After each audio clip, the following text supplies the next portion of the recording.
Uma outra marca da igreja romanista é a seguinte: é a tradição da igreja em pé de igualdade com a Escritura. Isso nunca foi dito antes do século IV ou V. Nunca. Isso só foi dito a partir do século IV, século V, isso começou a ser dito. Esse pilar do catolicismo só surgiu séculos depois do surgimento do Novo Testamento.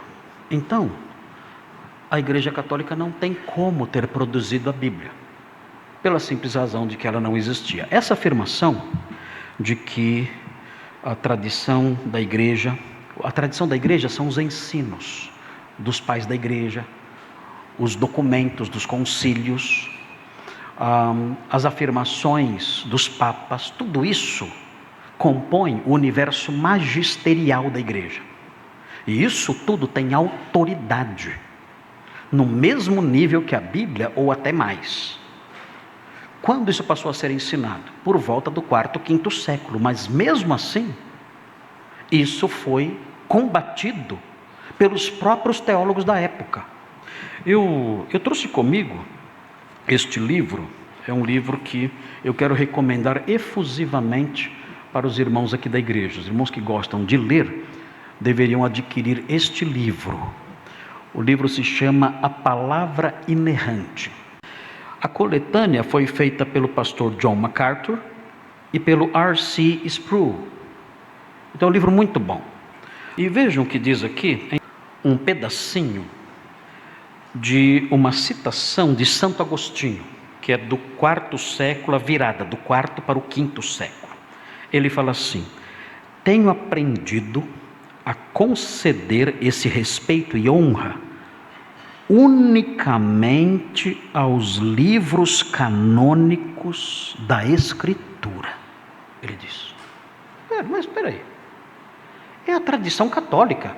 Agostinho é um doutor católico. Ou seja, a tradição católica está dizendo que só a Bíblia tem autoridade, contrariando o que os católicos falam sobre a própria tradição católica. É a tradição católica atacando a mentalidade dos católicos sobre a tradição católica. Ele diz: tenho aprendido a conceder esse respeito e honra unicamente aos livros canônicos da Escritura. É somente a respeito dos autores desse livro que creio com a maior firmeza que eles escreveram totalmente livres de erro. Só eles, ninguém mais. Tradição católica. Há outras citações. Há uma citação aqui de Orígenes de Alexandria, também um teólogo respeitado dentro do romanismo por causa do seu método de interpretação, que é o alegorismo. Ele diz: todo conhecimento a respeito das coisas deve ser estabelecido por meio das palavras de Deus que estão nos dois testamentos. Mas se permanecer alguma coisa que a Escritura Sagrada não estabelece, não se deve receber nenhuma terceira Escritura para legalizar qualquer conhecimento ou doutrina. Só a Escritura. O que Orígenes está dizendo aqui junto com Agostinho?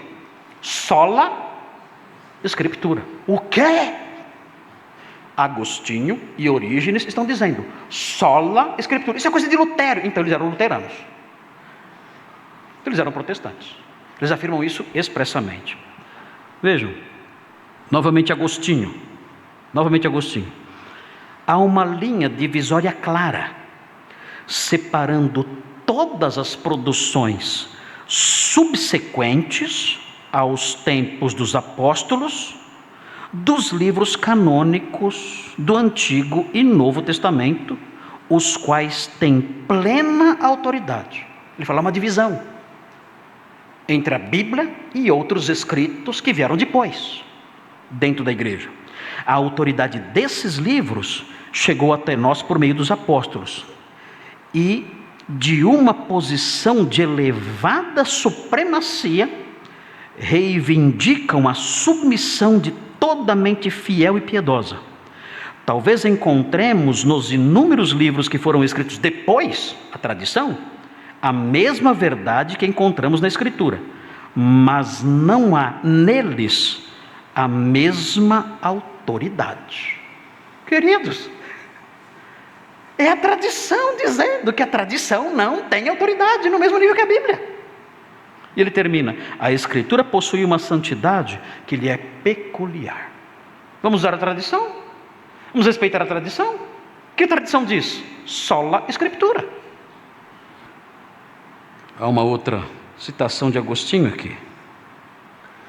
Não é possível haver quem desconheça que o cânon sagrado da Escritura, tanto do Antigo como do Novo Testamento, está confinado a seus próprios limites e que se encontra de forma tão absoluta em posição superior a todas as cartas posteriores dos bispos.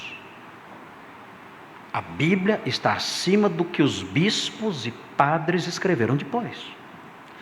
Ele fala algo aqui sobre São Cipriano.